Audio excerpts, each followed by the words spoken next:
اور بجائے اس کے کہ ہم معدے کو درست کریں ہم دن میں 10 مرتبہ کھاتے پیتے رہتے ہیں۔ چکن فارمی مرغی، کڑائی گوشت جو پتہ نہیں کس جانور کا ہوتا ہے وہ کھا کر ہاضمے کا عمل تیز کرنے کے لیے اوپر سے 4-4 5-5 کولڈ ڈرنکس بھی چڑھا لیتے ہیں، جس سے ہمارے معدے کے اندر اوجڑی کے وہ کانٹے گل سڑ جاتے ہیں جو غذا کو ہضم کرتے ہیں۔ معدے کے اس کام کو درست کرنے کے لیے ہم ہمیشہ کولڈ ڈرنک کا ہی سہارا لیتے ہیں، اگر نہ پئیں تو کھانا ہضم ہی نہیں ہوتا۔ کچھ لوگ شوقیہ طور پر لیٹر کی بوتل پکڑ کر ایک ہی سانس میں ڈکار جاتے ہیں۔ میرے بھائیوں، ہم اپنے ساتھ خود ہی دشمنی کر رہے ہیں۔ معدے میں جب غذا پڑی رہتی ہے اور ہضم نہیں ہوتی تو اس کے اندر ایک طرح کا تغیر رہنما ہو جاتا ہے۔ اس کی چند مثالیں دے رہا ہوں کہ آپ کا طرز زندگی شاید بدل جائے۔ نمبر 1، گھر کا گندا ہوا آٹا ایک مخصوص مدت تک پڑا رہے تو پھول جاتا ہے، جسے خمیرہ آٹا کہتے ہیں۔ اس کا ذائقہ بدل جاتا ہے اور کھانے کے قابل نہیں رہتا۔ اس کے اندر 2 چیزیں پیدا ہو جاتی ہیں جو اسے ناکارہ بنا دیتی ہیں۔ نمبر 2، گرمیوں میں بند کمرے میں یا بند برتن میں سالن زیادہ دیر تک پڑا رہے تو سڑ جاتا ہے، اس کے اندر بدبو پیدا ہو جاتی ہے اور کیمیکل ری ایکشن ہو جاتا ہے۔ اس کے نتیجے میں سالن کے اندر خود بخود ایک ابال پیدا ہو جاتا ہے اور چکھنے سے تھوڑا کھٹا محسوس ہوتا ہے۔ اس سے معلوم ہوا کھانے میں 2 چیزیں اضافی پیدا ہو گئیں، جو یہ ہیں: نمبر 1 ہوا یعنی گیس، نمبر 2 کھٹا پن یا ترشی یا تیزابیت۔ ان 2 مثالوں کو مد نظر رکھ کر آپ سمجھیں کہ یہ برتن جس کے اندر غذا پڑی ہوئی ہے وہ آپ کا معدہ ہے۔ اسی طرح جب معدے کے پٹھے اس کا فعل ہم نے خود خراب کر دیا تو معدے کی کمزوری کی وجہ سے غذا زیادہ دیر تک معدے میں پڑی رہتی ہے اور ہضم نہیں ہو پاتی۔ اس کے اندر بھی بدبو اور ہوا پیدا ہو جاتی ہے۔ اس عمل کو تبخیر، گیس، ریح یا تیزابیت کہتے ہیں۔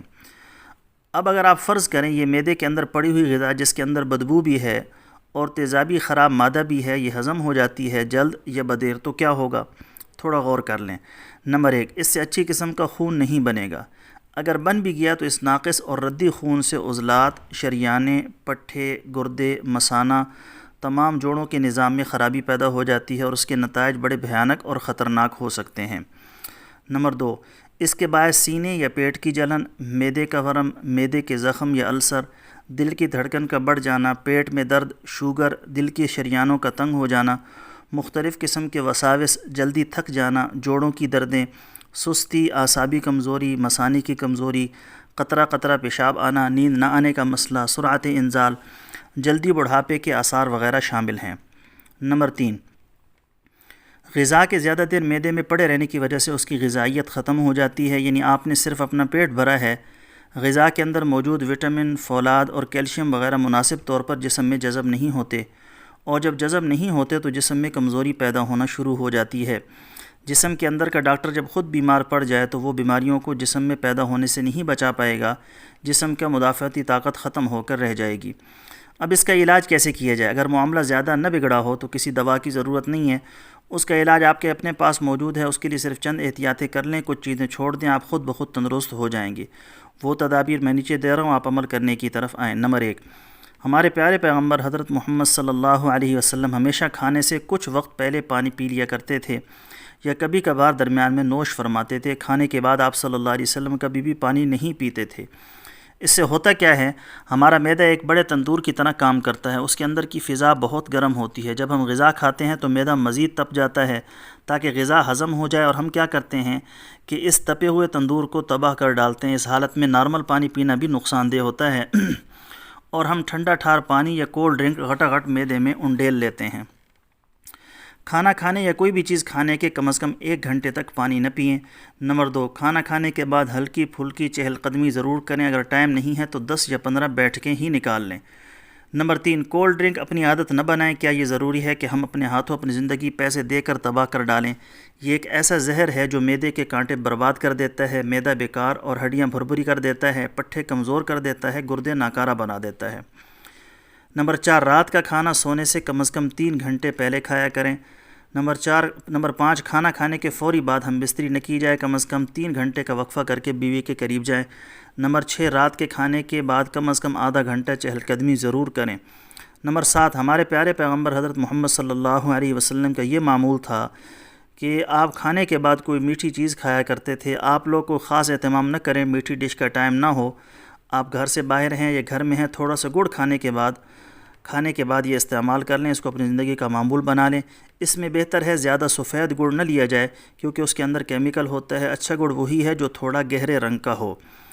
نمبر 8، اکثر لوگ پھکی کھانے کے شوقین ہوتے ہیں، بلا ضرورت یا ہر وقت پھکی کھانا بھی کولڈ ڈرنک کی طرح معدے کو نقصان دیتا ہے۔ نمبر 9، زندہ رہنے کے لیے کھائیں نہ کہ کھانے کے لیے زندہ رہیں، پیٹ زیادہ نہ بھریں۔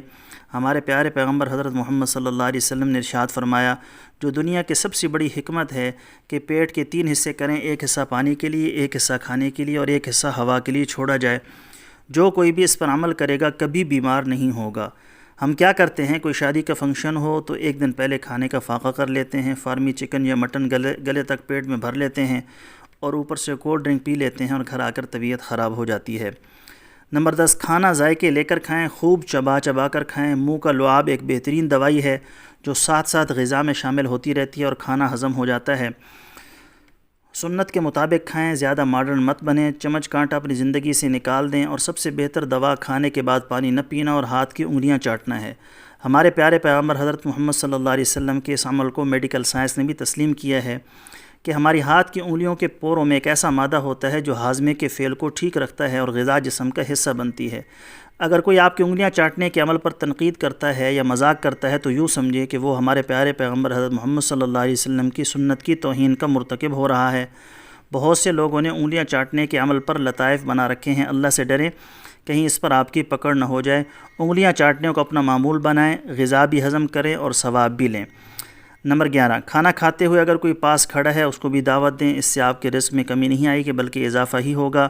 اور اگر کسی کو دعوت دینے کا آپ کا مزاج نہیں ہے تو پھر کسی کے سامنے مت کھائیں کیونکہ ہو سکتا ہے کہ آپ کا کھانا آپ کو ہضم ہی نہ ہو سکے اور نظروں میں آ جائے۔